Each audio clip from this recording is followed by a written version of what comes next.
Hey, this is Mark, and I'm back with another great episode of Finding Your Summit. And I'm so blessed because this week we have a guy that is a total stud. He's overcome so much. His name is Kacey McCallister. And Kacey is a guy, if you can imagine this, he was 6 years old. He's in Utah in this old rural town, the old one lane this way and the other one the other way. And he's with his parents, his uncle and aunt. And all of a sudden, like a lot of little kids who are 6 years old, he wanted to dart across the road and get to the other side to see his relatives. And as he did that, this big 18-wheel gigantic truck came barreling down the highway and ran over him. Imagine that? He lost both legs. And so there's a lot of things that we can do in life about these things happen to us. And what are you going to do about it? And a lot of people just sit down and pout and put their head in their lap and it's over. And this guy has done just the opposite. He's got a book out called Rise Up. His whole life has been about that. There isn't anything that he hasn't done. We talk about Spartan Races. We talk about him being a 4-year, 3-sport athlete in Oregon. It's just one thing after the other, and there's just no quit in this guy. And so really a beautiful soul. This is the type of guy you need to listen to. This is the type of guy that's going to really motivate you and get you out of bed in the morning. So with that, stay tuned. As always, come in, rate, review. We love it. And if you want to find any more info about me, markpattisonnfl.com. All right, so that said, here we go. Hey everybody, it's me, Mark, back with another epic episode of Finding Your Summit. And this week, I am just really blessed, grateful, all those words that go along with that, because I'm interviewing a guy named Kacey McCallister. And Kacey hails from Salem, Oregon. At least that's where he's residing right now. And of course, I'm beaming from my HQ down here in Hermosa Beach, all the way up the coast, and just really excited to have Kacey on the pod. So Kacey, how you doing? Oh, doing great. It's a beautiful rainy day up here in Oregon. Well, listen, I'm from Seattle, so when you talk about rain, I know every flavor of the season, how it goes. I've brought people from California up to the Northwest, and they go, oh my God, it is so green. I'm like, well, duh, because there's a lot of rain. There is that trade-off. Love how green it is. Yeah, no, that's great. So I want to get a quick props. There's a good buddy of mine, actually a great friend of mine down here in California, David Gordon. And we were, I think, at Rose Bowl game a couple of weeks ago, and he had heard of your name somewhere, and he goes, hey, I just heard your pod, or you did a radio interview or something. And he said, this guy, Kacey McCallister, I think would be, really awesome to have on your show. And I was like, well, what's that all about? And so I went back, I researched you just a little bit, and I'm like, my jaw was dropped, and I was just like, oh my goodness. And I called him back up and said, not only did I research him, I reached out to him, and you were so kind to get back to me pretty quick and said, yeah, let's do it. So here we are today. Yeah, it'll be great. You are the type of guy that fits exactly into what we're trying to do with this pod. And just to give the audience a setup, the reason why I call this Finding Your Summit is because that's essentially what I had to do. I've had some great successes in life, playing in the NFL, D1 college football, climbing mountains, starting businesses, but I've also been punched in the jaw a number of times and had to figure out a way to get back up.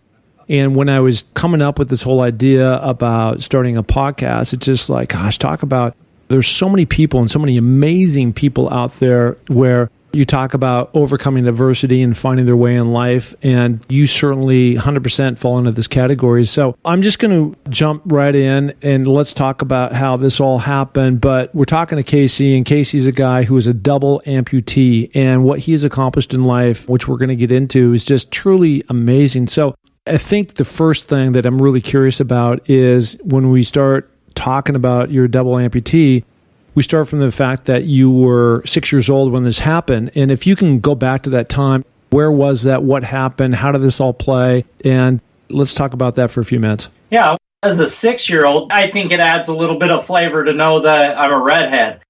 So I am stubborn and quite active. Well, as a 6-year-old, we were living in Wyoming at the time, a little town called Kemmer, but the incident actually happened down in Utah in another small town known as Roosevelt. And we were down there for, my uncle was about to leave on a 2-year mission for our church, And so we were going down there to see him off and say goodbye. So after the church meetings were over that day and we were standing on the edge of the road, and you have to understand this wasn't a big highway. It was just a divided highway that you see a lot of places. So it wasn't very big, but we're standing there waiting to cross, and I had siblings and cousins already on the other side at my grandma's house. And so I was standing there with Mom and Dad waiting to cross this road.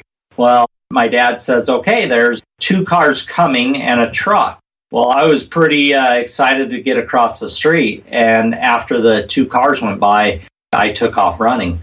And about midway through that run, midway across the street, I paused, maybe realizing that the truck was there. I don't know. Then I continued running in front of the truck. Now the truck wasn't just a pickup truck. It was a semi-truck that was coming down on me, a big old tanker. And I jumped. I tried to get out of the way and jumped at the last second. But the truck grabbed my legs and pulled me underneath the wheels of the semi-truck. I can't imagine that. I've got 2 daughters, right? One's 19 and 21. But as I was raising my kids, there's this old kind of infomercial that I would see all the time when the guy would say, when you see a ball, you know there's a kid coming after it. So driving by parks, I always go slow just because kids dart, and that's what they do. And it sounded like that's what you're doing. I mean, you're 6. You don't know any difference, and you're trying to pay attention, but you're not, and you're all over the board, and then off you go. So I can't even begin to imagine as a parent, and we'll get into that because you are a parent as well, what your parents were thinking about as you dart, and now this gigantic Kenworth, whatever kind of 18-wheeler truck is coming flying down the street, and now you're caught up in it. What happens next? Well, man, you're right. I can't even imagine. I have a 6-year-old, and I can't imagine. I mean, my parents were right there. My uncle says I might have even been holding my dad's hand when I started running, so I can't even imagine. But after the truck stopped and I was laying there on the pavement, my dad ran. Yeah, I mean, he pretty much ran right after me, but there was no way he could stop what happened. And he held me there on the road until the ambulance got there. I mean, if you think about it, this is a little kid, 6-year-old, just hit by a semi. I came out of that thing with one of the legs totally amputated, ripped off by the truck, and the other one wasn't in much better shape, pretty banged up. And I can only imagine my parents thought I was gone. But they quickly rushed me to the hospital and then life-flighted me to the nearest children's hospital, which was a few hours away in Salt Lake City. But they got me there and they started patching me up. Of course, they did have to remove my right leg as well, and pretty high up. When you think of amputees, usually there's a bit of stub remaining, but I'm pretty high up. And so I had to start learning how to live this new life without legs. And honestly, for me as a 6-year-old, it didn't come as a shock, which kind of sounds weird. But when I woke up, and I don't remember this, but I guess I reached down to where my legs should have been. And my mom right there, probably a pretty emotional time. How's her kid going to react to this? And I reached down where they should have been, and she said, Casey, you don't have your legs anymore. They're gone. And I guess I kind of nodded and then laid back in the bed. And that was my big reveal. That was the moment where I learned I didn't have legs. But what was even more important than that, though, was how she followed up. The doctors had told her coming out of the hospital, hey, you need to not do stuff for him. He needs to learn to do stuff on his own. And honestly, my mom and dad took this to heart. And it wasn't too long after I was out of the hospital that I was doing chores. I had to clean my room. I had to do laundry, figure out how to vacuum the house, sweep the floors. Eventually, as a teenager, I had to mow the lawn. So they took that little advice from the doctor seriously, that I had to learn how to do everything. How long were you in the hospital? I mean, when something like that, I think what you just told me is you get literally whacked by this gigantic truck, you're a little kid, and one leg comes off, and now they whisk you off to the hospital, and now your other one's is barely hanging on, and now they need to take that. So how long were you laid up in the hospital while all these injuries that you were having to overcome and heal up, and I'm going to say the wrong word, but learn how to function or walk? How long was that whole rehab process? I was in there for a solid month to start, and then they sent me home, which I was still in bed, but they sent me home to heal up, just be there in my house, and that was another couple months, and then I was back to rehab. So all in all, it was probably 4 or 5 months that I was in and out of the hospital recovering. But as soon as that recovery process was over, in fact, the day I left the hospital for good, my dad took me down to the state capitol where they were holding a race. And I did a 1 mile race right out of the hospital. So we're going to talk about that in a second, but was there any kind of grieving, that loss of literally limb for you, or did you, it was so young, you kind of got over it and, with the support of your parents, you just started moving forward? I didn't.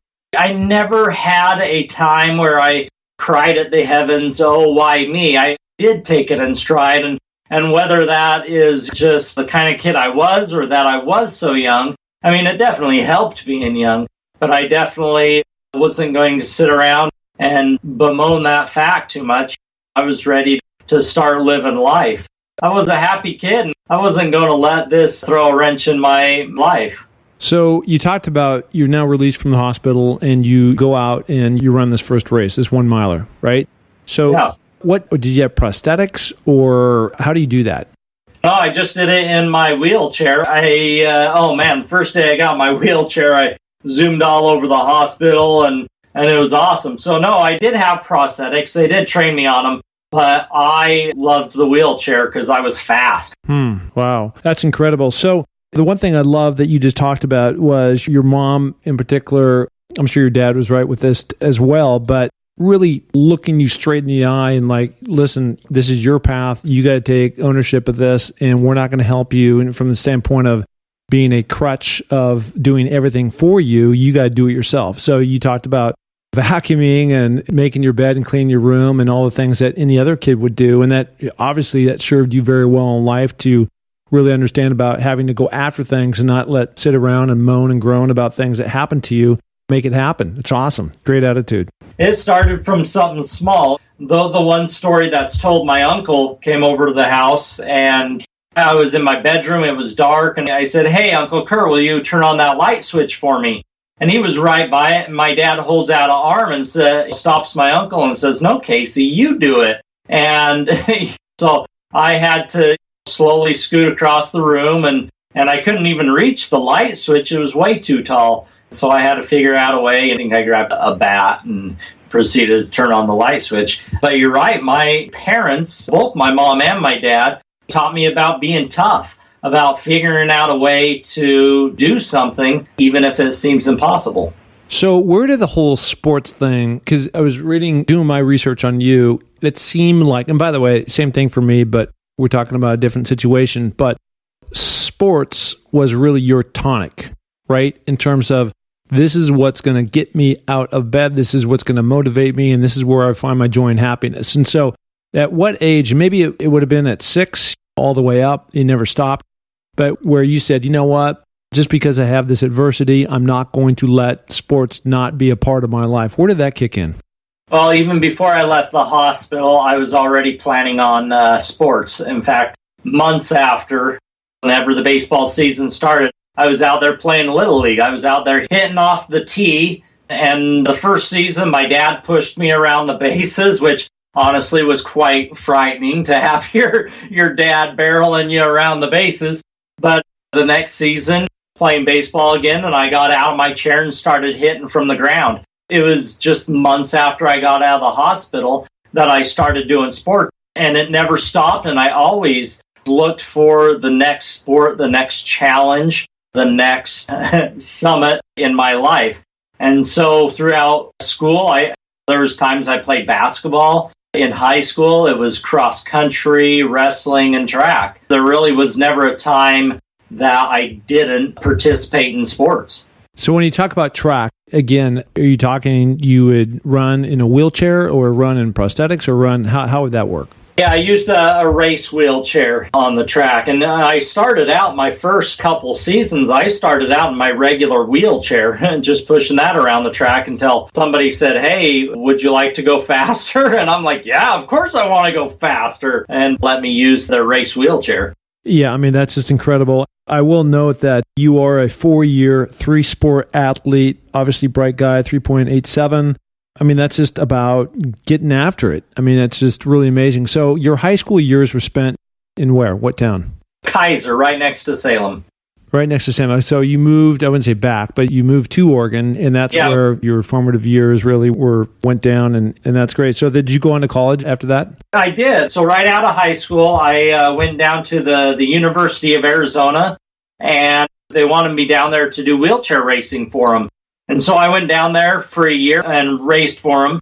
But then I decided that I wanted to go on a mission trip, kind of bringing that whole thing full circle. And so I went and I was able to serve a 2-year mission for my church. And after that, I went back to college to finish my degree. Got it. Yeah, my 2 daughters are at University of Arizona, so go Wildcats. I was just over there about 3 weeks ago. Yeah, Tucson, Arizona. Yeah, bear down. Bear down. Yeah, they're certainly doing well this season. So where did you, in this evolution of you, where did you meet your wife?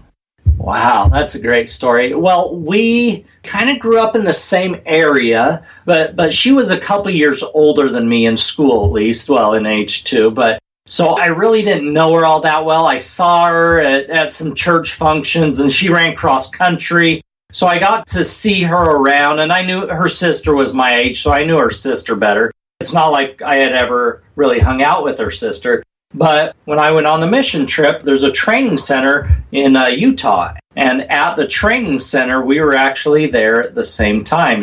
She eventually went off to Costa Rica. I actually went back down to Arizona for my mission. But and we kind of wrote back and forth as friends.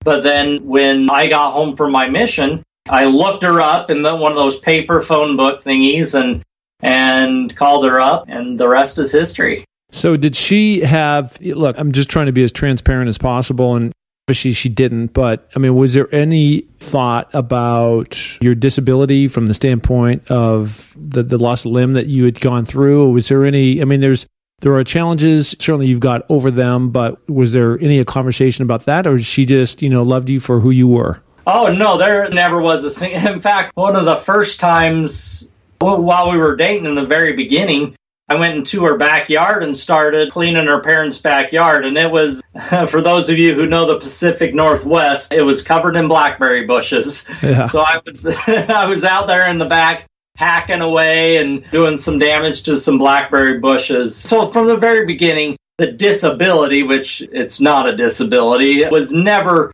an issue. In fact, it's become even less so to the fact that she doesn't see that at all. One time she was walking around the house cleaning up, and she picked up a sock and held it in front of me saying, "Is this your sock? Did you leave it off the ground?" And I chuckled and said, No, I didn't. And she realized very soon after that of course it wasn't my sock. But no, she doesn't see that disability because it's not anything that really affects me at all. I can do absolutely anything. That's awesome. Actually, I want to change my word because I called it a disability because I'm just learning here, but it's really, in your case, an ability. Right? It's really taking that word and turning it around and making it a positive, which you've done. It's awesome. Well, absolutely. I mean, disability is saying that something is not able to do it. Now, do I have, well, I mean, heck, I wouldn't even call it a handicap. I mean, I'm an amputee for sure, but there is nothing in that defines who I am.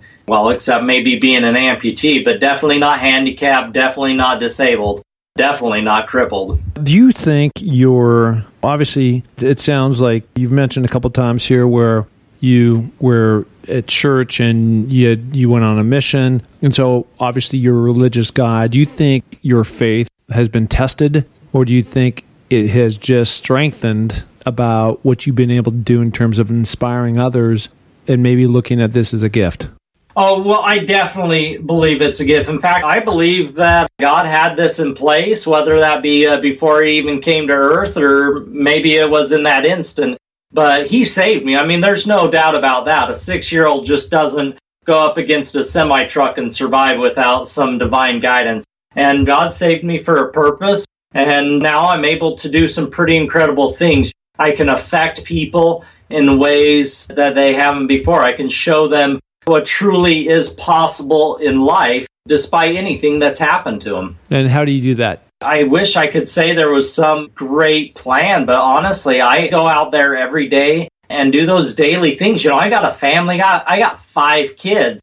It is still a struggle every day to make sure I'm being a good dad, try to be a good athlete, try to stay fit and healthy. And it is a day-by-day struggle. It's a day-by-day learning process. And honestly, in today's world of Google, where answers are instantaneous, sometimes we lose sight of the fact that sometimes learning and growth takes time. And sometimes challenges are not solved within the day, within a 30-minute episodes of whatever the TV show we're watching is. And so life is about that struggle. And honestly, that struggle is what has made me stronger. The struggle with just life is what made me who I am today. And so as I talk to people that are going through their own struggles, I try to help them realize that, yeah, it sucks. Sometimes it totally sucks. But that is what's going to make you strong. And day by day, you'll get through it. Yeah, no, I love that. I read a quote yesterday. Somebody sent me something. It said, happiness is a journey, not a destination, right? Oh, yeah. So everything you just said, I really believe that all these things that I've done in my life, the ups and the downs, and being in all these, some cases, amazing situations, and in other cases, kind of yucky. I went through a split, which with my ex after a long-term marriage, it has really set the stage for where I am today in terms of being able to impart some of that knowledge and that wisdom as I talk to a variety of different people and listen to their stories. And it's a blessing in that way. But I would have never known that 20 years ago because you're out there every day on the wheel just trying to grind away and make it happen. And you always wanted, but that wasn't part of the plan. The plan is what the plan was. And as I move forward. And so there's great stuff. So I want to get into... It's got special interest to me because I talked to the founder of Spartan Race, Joe DeCina. He was on a podcast, I don't know, maybe 10, 15 episodes ago, and it was a lot of fun to talk to him. And you have kind of sunk your teeth into what they're doing, and you completed the trifecta of the Spartan Race. And so, again, let's just talk about Spartan Race. Let me set that up, and then I want you to talk about it. So the Spartan Race are these crazy adventure races where they've got 10, 20 obstacles of climbing over things, going under barbed wire, running through fire, carrying logs up a mountain. It's just awful. And everybody is so fired about doing it. So it takes the old 10K races to a whole different level. And you've actually done 3 different levels. And so can you talk about how you got involved in that and what that's all about and what the actual trifecta means? Sure. Well, I started out, and I've always been athletic and talked about that. In college, I got started on marathons, and I came off my mission getting back into athletics, and I started back into the marathons. Well, after a while, the marathons got a little bit, I sound weird saying this, but they got boring. It was just 26 miles. There was nothing challenging and hard about it anymore. Once you go 26, you can do it again. And so I started looking for a different challenge. I wanted something that would push me, something that maybe was a little bit crazy.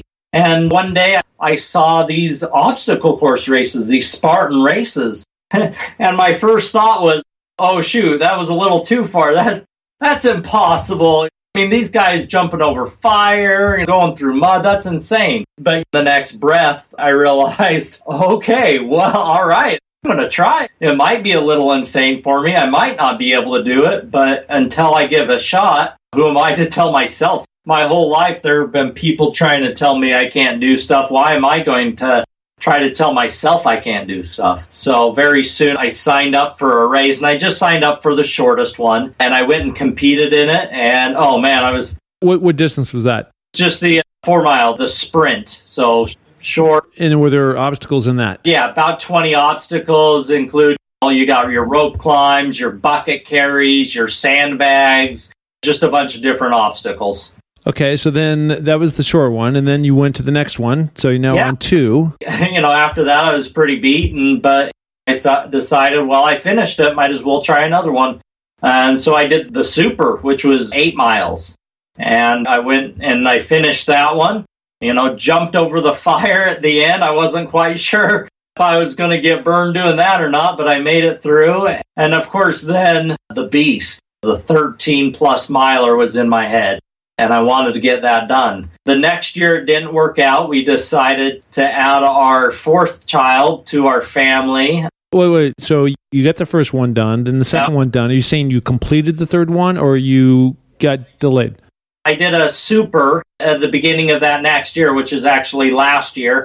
And I was planning on doing the trifecta that year, but it didn't work out because we adopted a child, and it was right during the last races. Yep. So this year, this was my year to finally get that trifecta. And the trifecta is doing the sprint, the super, and the beast all in one calendar year. I did the super and the sprint, and then I was facing down the beast, 13 miles, something I had never done something like that before. I do these whole things on my hands, so my wheelchair isn't involved at all. I'm completely scooting along on my bottom and on my hands. And so I went after this 13-miler, and I went ahead and I finished it. It took me 10 and a half hours to do, but I finished it. I got done. So I completed that trifecta, and man, finishing that race really has been, so far in my life, I plan on doing a lot more, but has been one of the greatest achievements of my life to date. That's awesome. You know, when I talked to Joe about this, it's really a great marketing thing in terms of trying to really keep people motivated. So it's just not a race like the Manhattan Beach 10K, right? And then, of course, there's other ones, but if you tie them all together and then create a trifecta award, it just keeps people going and engaged. And if you've got that one, then move on to the next one. And then obviously there's different locations all over. So on the 13-miler, were you on a mountain doing this, or were you flat surface? I've done a Tough Mudder, and so I understand about what these races are about. And they're crazy, and they're tough, they're hard. But were you on a mountain? Yeah, it went all... I did a super in Utah, and that was a little bit steeper because it went up a ski slope. This one wasn't as steep, but it was all through the woods. I mean, it was up and then down and up and down, up and down. There was, tons of mud pits. You're running along the river on loose gravel. You're going through some sandy areas. It was just about everything. The bucket brigade, you have to carry it up a hill, down a hill, up a hill. So, yeah, there's plenty of hills involved in the race. That's great. So since you're kind of like, pulling yourself with your hands, right? That's how you're moving. Yeah, it's a scoop. Put my arms forward and swing my body through, and put my hands down, swing my body through. Gosh, your guns must have been pumped, right? That's a long way to be doing that. Can't imagine. Oh, exhausted. Oh, yeah, 13 miles. That was no joke. And I'd done the 8-mile, and I was tired after that. But, man, you go that long, and then you have to start worrying about the energy you're putting back into your body. And that's one thing I still haven't figured out, is how to refuel properly so that I can go longer. No, I appreciate that. All this mountain climbing stuff I do, trying to do the 7 summits, that was a big issue for me out of the gate, is just really understanding the nutrition game and really fueling your body to win, right? And I'm much better at it now, and there's a lot of little tricks. You and I can talk about this some other time, but it's really helped. But if you're not replacing those calories, you're running your car on empty, and it doesn't work. So I totally appreciate what you're saying. The amount of energy you must have been expending as you're going through this. So yeah, that's great. So through all this, well, there's a couple more things I want to ask you. So let's talk about the book, Rise Up. So where did that come? I love it, by the way. The name, great name. Tell me about Rise Up. Sure. Well, the name alone, me and my wife were trying to determine exactly where it came from. I think I'll credit her with it. She said rise, and I'm like, rise up! And it fit from the very moment we thought of it. But it is everything. This book, it tells of all the struggles I've had throughout my life, and all the times. Throughout my life, I've had people say, hey, are you on disability? You should get this special treatment and that. And, oh, you don't need to do this workout. You don't have to do this and that. Or even as a kid, they tried to stop me from playing basketball because they were afraid I'd get hurt. And so for years and years, people have said, hey, you really need to write a book. And writing the book itself is the definition of my rise up, because there has been nothing in my life that I've been naturally gifted at. When I started wrestling, I was the worst. And then my senior year, I took second place in state. When I did cross country in a wheelchair, I was the worst. But then my senior year, I took districts. And so when I started writing this book, I was awful. I mean, my writing, I look back on some of my first drafts, and they're just painful to read. But as I type now, it's so much better. And so the definition of rise up is throughout every single bit of my life. It's about overcoming those challenges, overcoming my weaknesses, and making them into strengths. And now I can write. Now I can express my stories, and I can express my views and my motivation through the written word. I love that. I love it. You just talk about overcoming challenges and talking about the name of this podcast, what it is, finding your summit.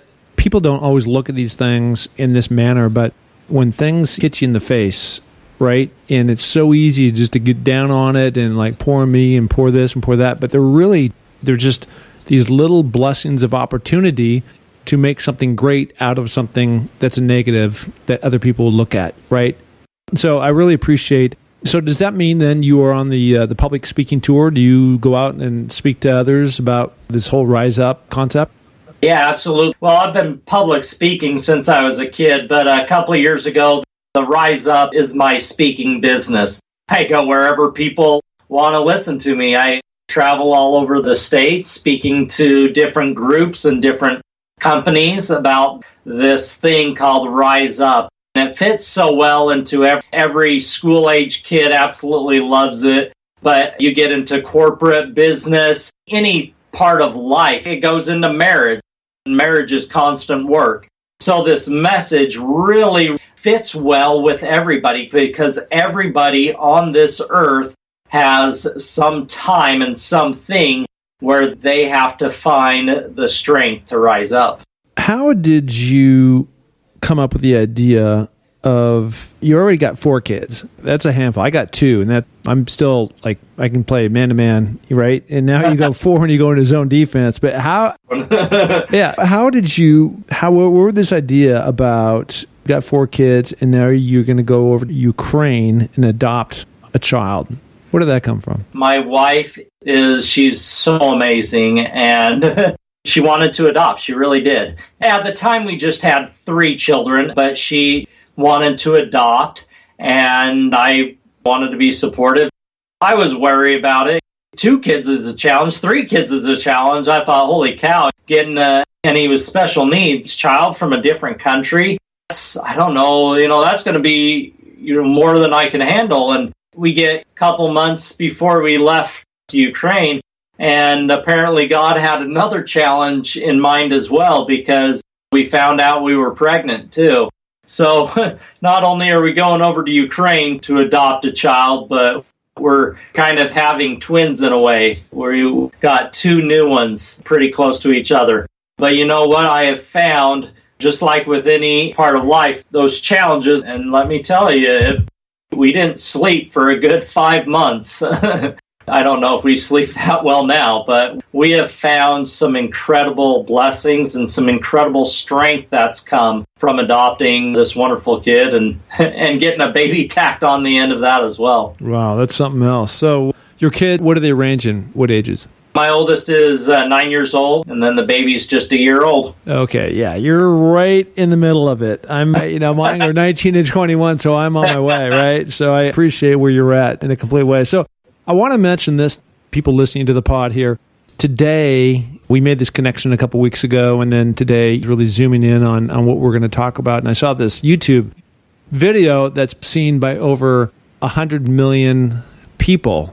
They call it views. But so I watched this thing, and it's about 5 minutes long. We're going to put it in the show notes, but I was literally almost drawn to tears. I mean, it is just so emotional. It's so powerful. It just shows your journey. You're in a Spartan race, and you're literally like crawling over the top of fire, going through it to get to the other side, climbing up, doing these crazy things, just really demonstrating that there isn't anything in the world that you can't overcome. And 1, I'm so proud of you.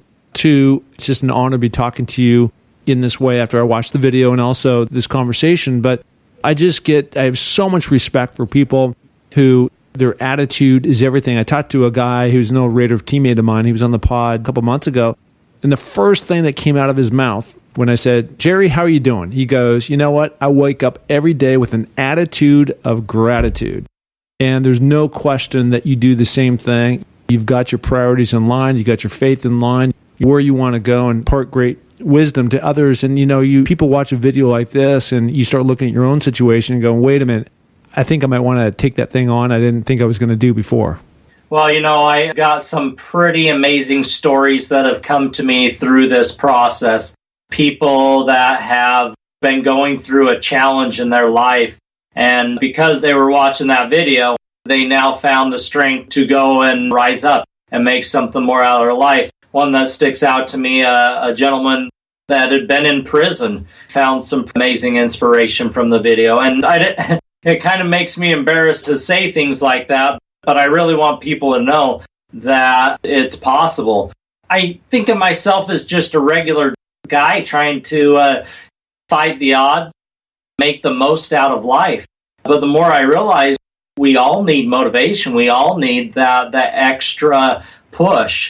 Seeing somebody else conquering those challenges can definitely help us. So I hope that I can help and motivate others. Yeah, what you just said is interesting because you're right. I mean, I'm a pretty motivated guy, pretty ambitious person, but I literally wake up every day and this morning I did a 5-mile run and I fill my brain full of positive information from other people. So from a podcast, from somebody else's, what they do, to an audio book, it's just rather than sit there and listen to stories that aren't true or whatever, I love to talk to people who are doers, right? And that's what you are, and that's why it's so impressive to see what you've done with Rise Up. It's great. No, thank you. I appreciate it, Mark. Yeah, so hey, listen, where can people find you? Rise Up with Kacey is kind of my thing. That's my website, riseupwithkacey.com. I'm trying to learn the whole social media thing, and so Facebook, Instagram, Twitter, Rise Up with Kacey on all of that. And that's how you get in contact with me. And I will mention that it is Kacey with a K, Kacey. So Rise Up. Kacey, although Google is pretty amazing. And I think it's the thing most people will get there regardless of how it's spelled. That's awesome. Well, listen, Kacey, you've been a total treat for me. I'm so appreciative of my buddy David Gordon for reaching out and telling me about you. Just these are the types of things that make what I'm doing possible and interesting. And lucky me, I get to be on the other side of the mic of all these different amazing conversations. And so today was no different. I totally appreciate it. And best of luck to you in the future with your 5 kids under 9 years old. Huh? Thanks, Mark. I appreciate that. Okay, buddy. Take care. All right. Have a good one.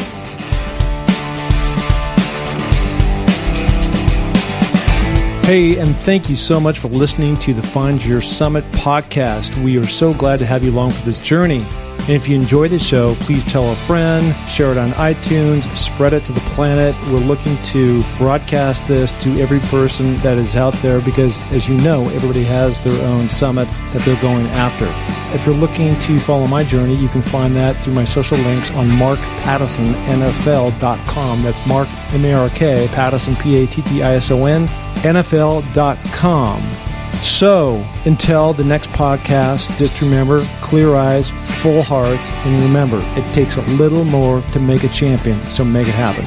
Thank you. Bye.